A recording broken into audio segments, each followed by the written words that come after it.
ರಾಮಕೃಷ್ಣಾಯ ತೇ ನಮಃ. ಜನನೀಂ ಶಾರದಾಂ ದೇವೀಂ ರಾಮಕೃಷ್ಣಂ ಜಗದ್ಗುರುಂ ಪಾದಪದ್ಮೇ ತಯೋಸಿತ್ವಾ ಪ್ರಣಮಾಮಿ ಮುಹುರ್ಮುಹುಃ.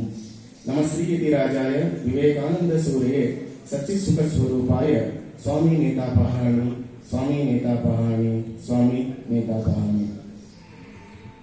ಪ್ರೀತಿಯ ಮುದ್ದು ಮಕ್ಕಳೇ, ಇವತ್ತು ಜನವರಿ 12 ಸ್ವಾಮಿ ವಿವೇಕಾನಂದರ ಜಯಂತಿ. ಸ್ವಾಮಿ ವಿವೇಕಾನಂದರ ಜಯಂತಿಯನ್ನ ನಾವು ರಾಷ್ಟ್ರೀಯ ಯುವ ದಿನಾಚರಣೆಯನ್ನಾಗಿ ಆಚರಿಸುತ್ತೇವೆ.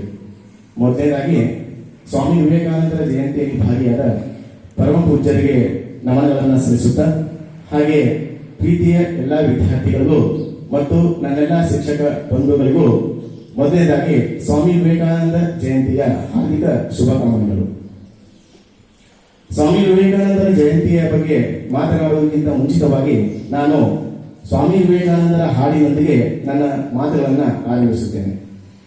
ಓ ಬಂದ ಶ್ರೀ ಗುರು ವಿವೇಕಾನಂದ, ಓ ಬಂದ ಶ್ರೀ ಗುರು ವಿವೇಕಾನಂದ, ಮರೆಯುವ ಕಡಲಿಗೆ ಹಾರಿ ಧುಮುಕಿದ, ಈಜಿದ ನುಗ್ಗಿದ, ಮರೆಯುವ ಕಡಲಿಗೆ ಹಾರಿ ಧುಮುಕಿದ, ಈಜಿದ ನುಗ್ಗಿದ, ಗಟ್ಟಿ ಬಂಡೆಯಲ್ಲಿ ಬೇರೂರಿದ, ಬಾನೆತ್ತರ ಬೆಳೆದ ಬೆಳಕಿನ ಗೋಪುರವಾದ, ಬಾನೆತ್ತರ ಬೆಳೆದ ಬೆಳಕಿನ ಗೋಪುರವಾದ, ಓ ಬಂದ ಶ್ರೀ ಗುರು ವಿವೇಕಾನಂದ.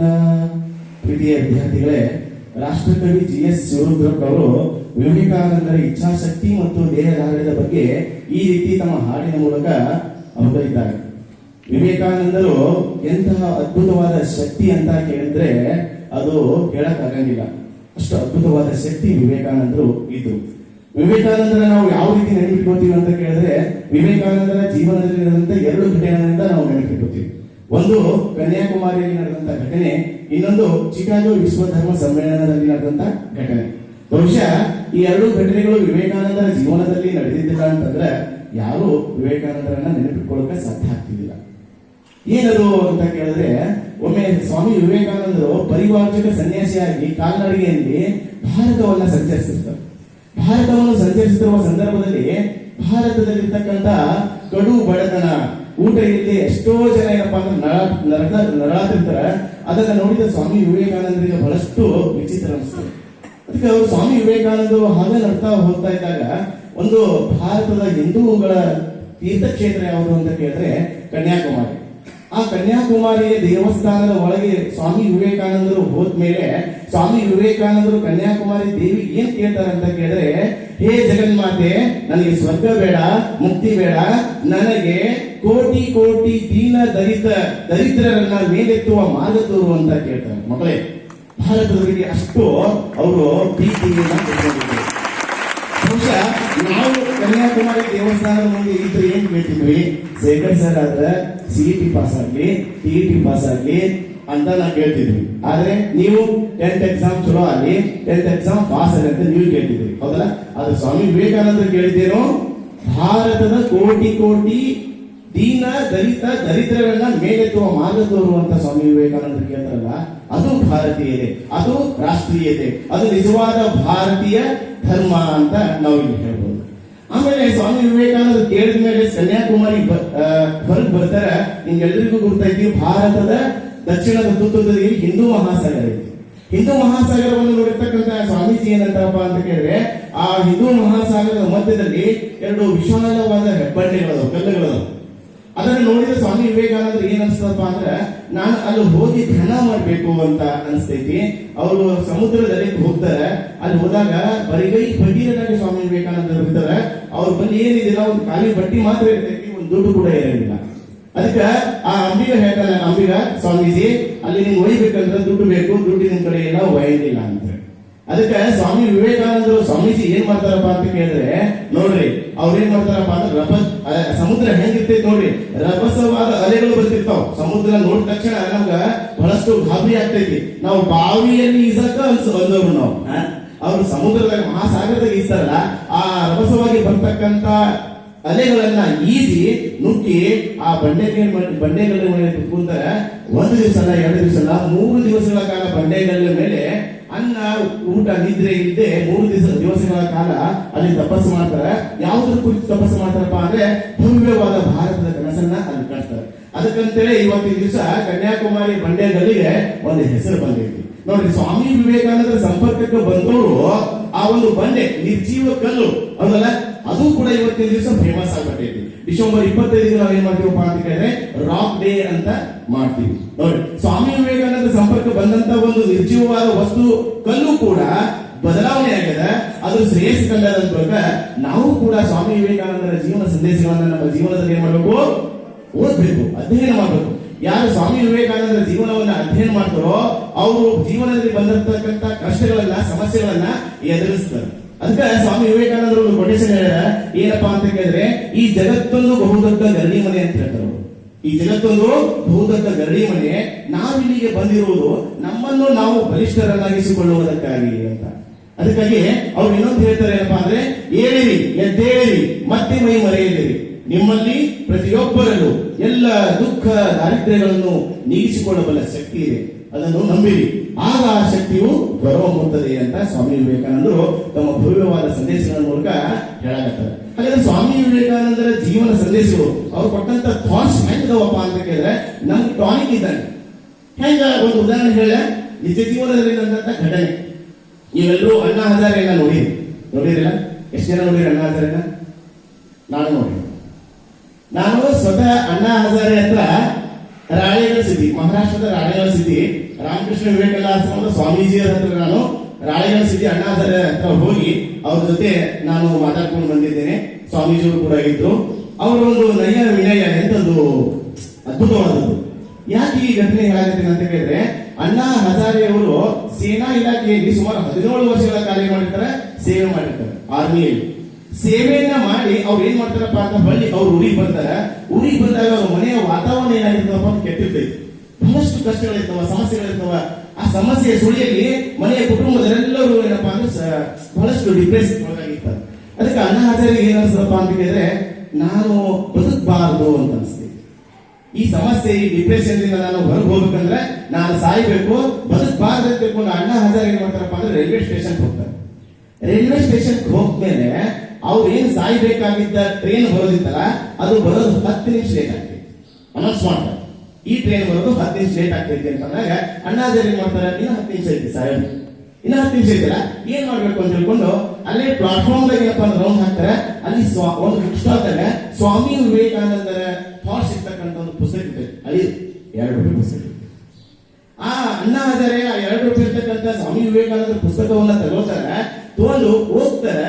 ಅವರು ಹೆಂಗ್ ಹೋಗ್ತಾರಪ್ಪ ಅಂದ್ರೆ, ಸ್ವಾಮಿ ವಿವೇಕಾನಂದರ ಸ್ವಾಮೀಜಿಯವರ ಥಾಟ್ಸ್ಗಳು ಹೆಂಗಿದ್ದವಪ್ಪ ಅಂತ ಕೇಳಿದ್ರೆ, ಆ ಸಾಯ್ಬೇಕಾದ್ರೆ ಟ್ರೈನ್ ಬರ್ತಿತ್ತಲ್ಲ, 10 ಟ್ರೈನ್ ಹೋಗಿದ್ದು ಅವ್ರಿಗೆ ಗೊತ್ತಾಗಂಗಿಲ್ಲ. 10 ಟ್ರೈನ್ ಹೋಗ್ಬಿಡ್ತವ. ಆಮೇಲೆ ಅವ್ರಿಗೆ ಅನಿಸ್ತೈತಿ, ನಾನು ಸಾಯ್ಬಾರ್ದು, ಬದುಕಬೇಕು, ಏನಾದ್ರೂ ಸಾಧನೆ ಮಾಡಿ ತೋರಿಸ್ಬೇಕು ಅಂತ ಹೇಳಿ ಅವ್ರಿಗೆ ಟಾನಿಕ್ ಆಗಿ ನಿಂತಿದ್ದು ಯಾವುದಪ್ಪ ಅಂತ ಕೇಳಿದ್ರೆ ಸ್ವಾಮಿ ವಿವೇಕಾನಂದರ ಥಾಟ್ಸ್ಗಳು. ಸ್ವಾಮಿ ವಿವೇಕಾನಂದರ ಥಾಟ್ಸ್ ಗಳಿಂದ ಅವ್ರ ಜೀವನ ಶೈಲಿಯನ್ನು ಬದಲಾವಣೆ. ಇವತ್ತಿನ ದಿವಸ ಆಧುನಿಕ ಗಾಂಧಿ ಅಂತ ಕಲ್ಸ್ಕೊಳ್ತಾರೆ ಅಣ್ಣಾ ಹಜಾರೆ. ನಾನು ಹೋದಾಗ ಆ ಊರನ್ನ ರೌಂಡ್ ಹಾಕಿದ ಸ್ವಾಮೀಜಿಯವರ ಜೊತೆ, ಅಲ್ಲಿ ಆ ಊರಿನಲ್ಲಿ ಯಾವ ರೀತಿ ಬದಲಾವಣೆ ಮಾಡಿದ್ರಪ್ಪ ಅಂದ್ರೆ, ಆ ಊರಾಗ ಬೀಡಿ, ಸಿಗಾರೆಟ್, ಸಿಂಧಿ, ಸರಾಯ್ ಯಾವುದೂ ಕೂಡ ಇಲ್ಲ. ಅಲ್ಲಿ ಯಾರು ಮಾರಾಟನೆ ಮಾಡಂಗಿಲ್ಲ. ಅಷ್ಟು ಬದಲಾವಣೆ ಯಾರಿಂದ ಆಯಿತು ಅಂತ ಕೇಳಿದ್ರೆ ಸ್ವಾಮಿ ವಿವೇಕಾನಂದರಿಂದ ಅಷ್ಟು ಬದಲಾವಣೆ ಆಯಿತು. ಅದಕ್ಕೆ ನಾವು ಸ್ವಾಮಿ ವಿವೇಕಾನಂದರನ್ನ ಅಧ್ಯಯನ ಮಾಡಬೇಕು. ಸ್ವಾಮಿ ವಿವೇಕಾನಂದರ ಅಧ್ಯಯನ ಮಾಡಬೇಕಾದ ಪರಿಸ್ಥಿತಿ ಬಂದಿದೆ. ಸ್ವಾಮಿ ವಿವೇಕಾನಂದರನ್ನ ಯಾರು ಅಧ್ಯಯನ ಮಾಡ್ತಿರೋ ಅವರು ಜೀವನದಲ್ಲಿ ಸುಂದರವಾದ ಬದುಕನ್ನ ಕಟ್ಕೊಳ್ಳೋಕೆ ಸಾಧ್ಯ ಆಗ್ತದ. ಬಂದಂತ ಕಷ್ಟಗಳನ್ನ, ಸಮಸ್ಯೆಗಳನ್ನ ಎದುರಿಸಲಿಕ್ಕೆ ಸಾಧ್ಯ ಆಗ್ತದೆ. ಸಮಯ, ನಾನು ಇನ್ನೊಂದು ಸ್ವಲ್ಪ ಸಮಯ ಕೇಳ್ಕೊತೀನಿ ಸ್ವಾಮೀಜಿಯವರಿಗೆ, ದಯವಿಟ್ಟು ಸಮಯ ಮಾಡಿಕೊಡ್ಬೇಕು. ಯಾಕೆ ಈ ಸಂದರ್ಭದಲ್ಲಿ ಮಕ್ಕಳಿಗೆ ನಾವು ಹೇಳಲೇಬೇಕಾದದ್ದು. ಮಕ್ಕಳೇ, ಇನ್ನೊಂದು ಏನಪ್ಪಾ ಅಂತ ಕೇಳಿದ್ರೆ, ನಾವು ಸರ್ವಶಕ್ತನ ಪುತ್ರರು, ಅನಂತವಾದ ದೀಪಜ್ಯೋತಿಯ ಕಿಡಿಗಳು ನಾವು. ಅಂತಹ ನಾವು ಕೈಲಾಗದವರೆಂದರೆ ಏನರ್ಥ?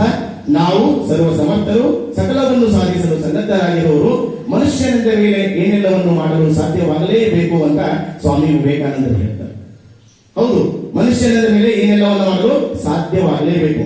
All power is within you, you can do anything and everything ಅಂತ ಮಾತಾಡ್ತಾರೆ. ಅದೆಲ್ಲಾ ಶಕ್ತಿಯು ನನ್ನೊಳಗೆ ಇದೆ, ನಾನು ಆ ಕಾರ್ಯರೂಪಕ್ಕೆ ಬರಬೇಕಾಗ್ತೈತಿ. ಅದಕ್ಕೆ ಏನಾಯ್ತು? ಚಿಕಾಗೋ ವಿಶ್ವಧರ್ಮ ಸಮ್ಮೇಳನ ನೋಡಿ. ಚಿಕಾಗೋ ವಿಶ್ವಧರ್ಮ ಸಮ್ಮೇಳನ ಜಗತ್ತಿನಲ್ಲಿ ಒಂದು ಅದ್ಭುತವಾದ ಸಮ್ಮೇಳನ. ಸ್ವಾಮಿ ವಿವೇಕಾನಂದ ಸೆಪ್ಟೆಂಬರ್ 11ಕ್ಕೆ ಚಿಕಾಗೋ ವಿಶ್ವಧರ್ಮ ಸಮ್ಮೇಳನ ಆಗ್ತದ. ಸ್ವಾಮೀಜಿ ಅವರು ಸೆಪ್ಟೆಂಬರ್ 9ಕ್ಕೆ ಅಮೆರಿಕ ರೈಲ್ವೆ ಸ್ಟೇಷನ್ ಇರ್ತಾರೆ. ಅವ್ರು ಹೋಗ್ಬೇಕಾದ್ರೆ ಇಂದು ಏನೋ ಒಂಚೂರು ದುಡ್ಡು ಕಲೆಕ್ಟ್ ಮಾಡಿ ಕೊಟ್ಟಿರ್ತಾರೆ. ನಮ್ಮ ಕರ್ನಾಟಕದ ರಾಜರು ಕೂಡ ಕೊಟ್ಟಿರ್ತಾರೆ. ಅಲ್ಲಿ ಹೋಗಿ ಸ್ಟೇಷನ್ದಾಗ ಹಸುವಿನಿಂದ ಸ್ವಾಮಿ ವಿವೇಕಾನಂದ ಬಳತಾರೆ. ಬಹಳಷ್ಟು ಮುಖ್ಯವಾದ ಘಟನೆ ಕೇಳಬೇಕು. ಹಸುವಿನಿಂದ ರೈಲ್ವೆ ಸ್ಟೇಷನ್ ಸ್ವಾಮೀಜಿ ಅವರು ಬರುತ್ತಾ ಇದ್ದಾರೆ. ಅವ್ರಿಗೆ ಹಸುವಾಗಿದೆ, ಅವ್ರಿಗೆ ಊಟ ಕೊಡಕ್ ತಯಾರಿಲ್ಲ ಯಾರು. ಆ ಅಮೆರಿಕದಾಗ ಒಂದು ಲೇಡಿ, ಒಂದು ಹೆಣ್ಮಗಳು ಸ್ವಾಮೀಜಿಯವರನ್ನು ಗಮನಿಸಿ, ಸ್ವಾಮೀಜಿ ನೀವು ಯಾರು, ಎಲ್ಲಿಂದ ಬಂದಿದೆ ಅಂತ ಕೇಳಿದಾಗ, ನಾನು ಭಾರತದಿಂದ ಅಮೆರಿಕಾದ ಚಿಕಾಗೋ ವಿಶ್ವಧರ್ಮ ಸಮ್ಮೇಳನಕ್ಕೆ ಬಂದೀನಿ, ಆದ್ರೆ ನನಗೆ ಈಗ ಹಸುವಾಗೈತಿ, ಏನ್ ಮಾಡ್ತೀವಿ ಅಂತ ತಿಳಿತಾ ಇಲ್ಲ.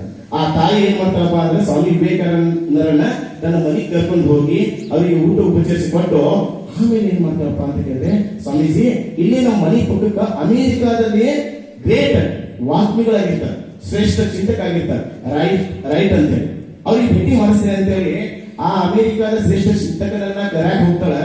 ಭಾರತದಿಂದ ಒಬ್ಬ ಸ್ವಾಮೀಜಿ ಬಂದಿದ್ದಾರೆ, ಅವರನ್ನ ಭೇಟಿಯಾಗಿ ಮಾತನಾಡಿ ಅಂತ ಕೇಳಕ್ ಹೋಗ್ತಾರ. ಆ ಅಮೆರಿಕಾದ ಶ್ರೇಷ್ಠ ಚಿಂತಕ ಏನಂತಪ್ಪ ಅಂತ ಕೇಳಿದ್ರೆ, ಭಾರತ ಗುಲಾಮರ ದೇಶ, ಬ್ರಿಟಿಷರಿಂದ ಆಳಿಸಿಕೊಂಡಿದೆ.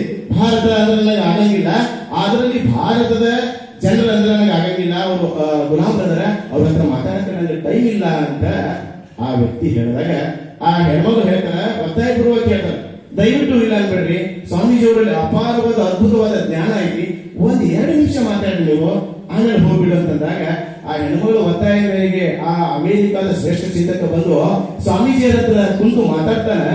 ಅವಾಗ ನೋಡ್ರಿ, ಅವ 2 ನಿಮಿಷ ಮಾತಾಡಕ್ಕೆ ಬಂದವ 1 ದಿವಸ ಮಾತಾಡ್ತಾನೆ ಸ್ವಾಮೀಜಿಯವರ ಜೊತೆ.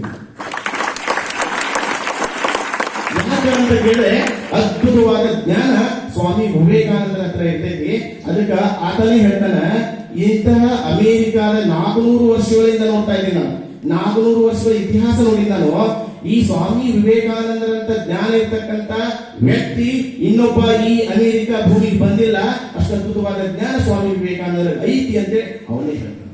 ನೋಡಿ, ಸ್ವಾಮಿ ವಿವೇಕಾನಂದರ ಜೊತೆ 2 ನಿಮಿಷ ಮಾತಾಡಕ್ ಒಳಗಂದವ 1 ದಿವಸ ಮಾತಾಡಿ ಇನ್ನೂ ಮಾತಾಡ್ತೀನಿ ಅಂತ ಹೇಳ್ತಾರೆ. ಮರುದಿನ ಏನಪ್ಪಾ ಅಂತ ಕೇಳಿದ್ರೆ ಚಿಕಾಗೋ ವಿಶ್ವಧರ್ಮ ಸಮ್ಮೇಳನ ಇರ್ತೈತಿ. ಇದೇ ರೀತಿ ವೇದಿಕೆ ಇರ್ತೈತಿ.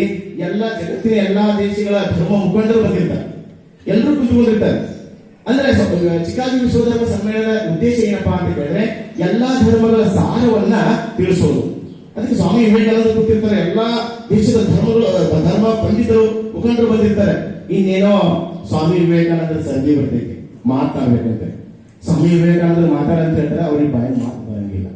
ಏನ್ ಮಾತಾಡ್ಲಿ, ಸ್ವಲ್ಪ ನಡಕ್ ಬರ್ತೈತಿ, ಏನ್ ಮಾತಾಡ್ಲಿ, ಇಲ್ಲ ಆಮೇಲೆ ಮಾತಾಡ್ತೀನಿ ಅಂತ ಹೇಳ್ತಾರೆ. ಆಮೇಲೆ ನೋಡ್ರಿ ಮುಂದೆ ಏನಾಗ್ತದಪ್ಪ ಅಂತ ಹೇಳಿದ್ರೆ, ಸ್ವಾಮಿ ವಿವೇಕಾನಂದರನ್ನ ನೋಡಿ ಅಲ್ಲಿರ್ತಕ್ಕಂಥ ಜನರು ನಗುತ್ತಾರೆ, ಈತ ಏನ್ ಮಾತಾಡ್ತಾನವ, ಭಾರತ ದೇಶದಿಂದ ಬಂದಿದ್ದಾನೆ ಅಂತ ಹೇಳಿ. ನೋಡಿ ಎಷ್ಟು ವಿಚಿತ್ರ ಐತಿ. ಆಮೇಲೆ ಏನಂತಾರೆ, ಈ ಭಾರತ ದೇಶನ ಇಷ್ಟ, ಏನ್ ಮಾತಾಡ್ತಾರಪ್ಪ ಅಂತಂದಾಗ ಆಮೇಲೆ ಸ್ವಾಮೀಜಿಯವರು ಮಾತಾಡ್ತಾರೆ. ಸ್ವಾಮೀಜಿಯವರು ಮಾತಾಡಿದ್ದು ಏನಪ್ಪಾ ಅಂತ ಕೇಳಿದ್ರೆ, sisters and brothers of America ಅಂತೇಳಿ ಫಸ್ಟ್ ಮಾತಾಡ್ತಾರೆ. Sisters and brothers of America ಅಂತ ಮಾತಾಡಿದ ತಕ್ಷಣ ಸುಮಾರು ಅಲ್ಲಿ 7,000 ಜನ ಸೇರಿರ್ತಾರೆ ಅಮೆರಿಕನ್ನರು. ಅವ್ರ ಮಾತಿಗೆ ಏನಪ್ಪಾ ಅಂದ್ರೆ ಸುಮಾರು 2.5 ನಿಮಿಷಗಳ ಕಾಲ ಚಪ್ಪಾಳೆ ತರ್ತಾರೆ. 2.5 ನಿಮಿಷಗಳ ಕಾಲ ಚಪ್ಪಾಳೆ ತರ್ತಾರೆ. ಯಾಕಂತ ಕೇಳಿದ್ರೆ, ಇಲ್ಲಿವರೆಗೂ ಆ ದೇಶದವರಿಗೆ ಒಬ್ಬ ಪರ ಸ್ತ್ರೀಯರನ್ನ, ಒಬ್ಬ ಪರ ಪುರುಷರನ್ನ ಸಹೋದರರಂತ ಭಾವನೆ ಅಲ್ಲಿ ಯಾರಿಗೆ ಹೇಳಿಕೊಟ್ಟಿದ್ದಿಲ್ಲ. ಇದೊಂದು ಬದುಕಿನ ದೊಡ್ಡ ಪಾಠ. ಅದಕ್ಕೆ ಅವ್ರು ಏನ್ ಹೇಳ್ತಾರಪ್ಪ ಅಂತ ಹೇಳಿದ್ರೆ, ಸುಮಾರು 2.5 ನಿಮಿಷಗಳ ಕಾಲ ಚಪ್ಪಾಳೆ ನಡೆಸ್ತಾರೆ. ಸ್ವಾಮಿ ವಿವೇಕಾನಂದರ ಆ ಮಾತುಗಳು ಇವತ್ತಿಗೂ ನೀವು ಅಮೆರಿಕ, ಬಹುಶಃ ನಾಳೆ ಗುರುಕುಲದಲ್ಲಿ ಶಿಕ್ಷಣ ಪಡೆದಂತ ನೀವುಗಳು ನಾಳೆ ಅಮೆರಿಕಕ್ಕೆ ಹೋಗ್ಬೇಕಾದ ಸಂದರ್ಭ ಸಮಯಕ್ಕೆ ಬರಬಹುದು. ನಾಳೆ ಅಮೆರಿಕಕ್ಕೆ ಹೋದಾಗ ಚಿಕಾಗೋದಲ್ಲಿ ಇವತ್ತಿಗೂ ಆ ದಿನ ಸ್ವಾಮಿ ವಿವೇಕಾನಂದರು 1893 ಸೆಪ್ಟೆಂಬರ್ 11 ಮಂಗಳವಾರದಿಂದ ಮಾತನಾಡಿದ ಮಾತುಗಳು ಇವತ್ತ ಚಿಕಾಗೋ ವಿಶ್ವಧರ್ಮದ ಏನು ಸಭಾಂಗಣ ಅದಲ್ಲ, ಆ ಮೆಟ್ಟಲುಗಳ ಮೇಲೆ, ಸ್ಟೆಪ್ಗಳ ಮೇಲೆ ಸ್ವಾಮಿ ವಿವೇಕಾನಂದರ ಪ್ರತಿಯೊಂದು ಮಾತುಗಳನ್ನ ಕೆತ್ತಿ ಬರೆದಿಟ್ಟಿದ್ದಾರೆ. ಅದು ಪೂಜನೀಯ ಒಂದು ಸ್ಥಳ ಅದಾಗ್ಬಿಟ್ಟಿದೆ. ನೀವು ಹೋದ್ರೆ ನೋಡಬಹುದು. ಅಂತ ಅದ್ಭುತವಾದ ಶಕ್ತಿ ನಮ್ಮ ದೇಶಕ್ಕೆ ತಾಯಿ ಭುವನೇಶ್ವರಿ ದೇವಿ ಭಾರತಾಂಬೆ ಕೊಟ್ಟಿದ್ದಾರೆ. ಹೀಗಾಗಿ ಸಮಯ ಬಹಳಷ್ಟಾಗಿದೆ. ಇನ್ನೂ ಮಾತಾಡ್ಬೇಕಂದ್ರೆ ನಾವು ಸುಮಾರು 1 ತಾಸು ಮಾತಾಡ್ತೇನೆ, ನನಗೆ ಸಾಲಂಗಿಲ್ಲ. ಅಷ್ಟು ಅದ್ಭುತವಾದ ಘಟನೆಗಳು ಸ್ವಾಮಿ ವಿವೇಕಾನಂದರ ಜೀವನದಲ್ಲಿ ನಡೆಯಿವೆ. ಹೀಗಾಗಿ ನೀವೇನ್ ಮಾಡ್ಬೇಕಪ್ಪ ಅಂದ್ರೆ ಮುಂಬರುವ ದಿನಗಳಲ್ಲಿ ಒಂದು ಹೆಚ್ಚಿನ ಒಂದು ಕಿವಿ ಮಾತೇನಪ್ಪ ಅಂದ್ರೆ, ಗುರುಕುಲ ಶಿಕ್ಷಣದಲ್ಲಿ ಸ್ವಾಮೀಜಿಯವರ ಒಂದು ನೇತೃತ್ವದಲ್ಲಿ ಶಿಕ್ಷಣ ನಡೀತಾ ಇದೆ. ಸ್ವಾಮೀಜಿಯವರು ನಾವು ಯಾವಾಗಲೂ ನೋಡ್ತೀನಿ, ಬುದ್ಧಿ ಮಾತು ಹೇಳ್ತಿರ್ತಾರೆ, ಮಾರಲ್ ಸ್ಟೋರೀಸ್ ಹೇಳ್ತಿರ್ತಾರೆ. ನಾನು ಒಂದು ಮಾತ್ರ ನಿಮ್ಮಿಂದ ಬಯಸ್ತೀನಿ, ನಾವು ಅದನ್ನ ನಮ್ಮ ಜೀವನದಲ್ಲಿ ಅಳವಡಿಕೆ ಮಾಡ್ಕೋಬೇಕು. ಮಕ್ಕಳೇ, ನೀವು ಚಿಕ್ಕವರಿದ್ರೆ ಗೊತ್ತಾಗಂಗಿಲ್ಲ, ನಿಮ್ಮ ಜೀವನದಲ್ಲಿ ಅಳವಡಿಸ್ಕೊಂಡ್ರೆ, ಅಪ್ಲೈ ಮಾಡ್ಕೊಂಡ್ರೆ ನೀವು ಭವ್ಯವಾದ ವ್ಯಕ್ತಿ, ಶಕ್ತಿ ಅನ್ನೋಂಥ ಯಾವುದೇ ಸಂಶಯ ಇಲ್ಲ ಎಂಬ ಮಾತಿನೊಂದಿಗೆ ನನ್ನ ಎರಡು ಮಾತುಗಳನ್ನು ಮುಗಿಸುತ್ತೇನೆ. ಅವಕಾಶ ಕೊಟ್ಟಿದ್ದಕ್ಕೆ ಪರಮ ಪೂಜರಿಗೂ ಹಾಗೂ ಪ್ರಾಂಶುಪಾಲರಿಗೂ ಮತ್ತು ಸರ್ ಅವರಿಗೂ ಧನ್ಯವಾದ ಸಲ್ಲಿಸುತ್ತಾ ನನ್ನ ಎರಡು ಮಾತುಗಳನ್ನು ಮುಗಿಸುತ್ತೇನೆ. ಜಯ ಶ್ರೀರಾಮಕೃಷ್ಣ, ಜಯ ಸ್ವಾಮಿ.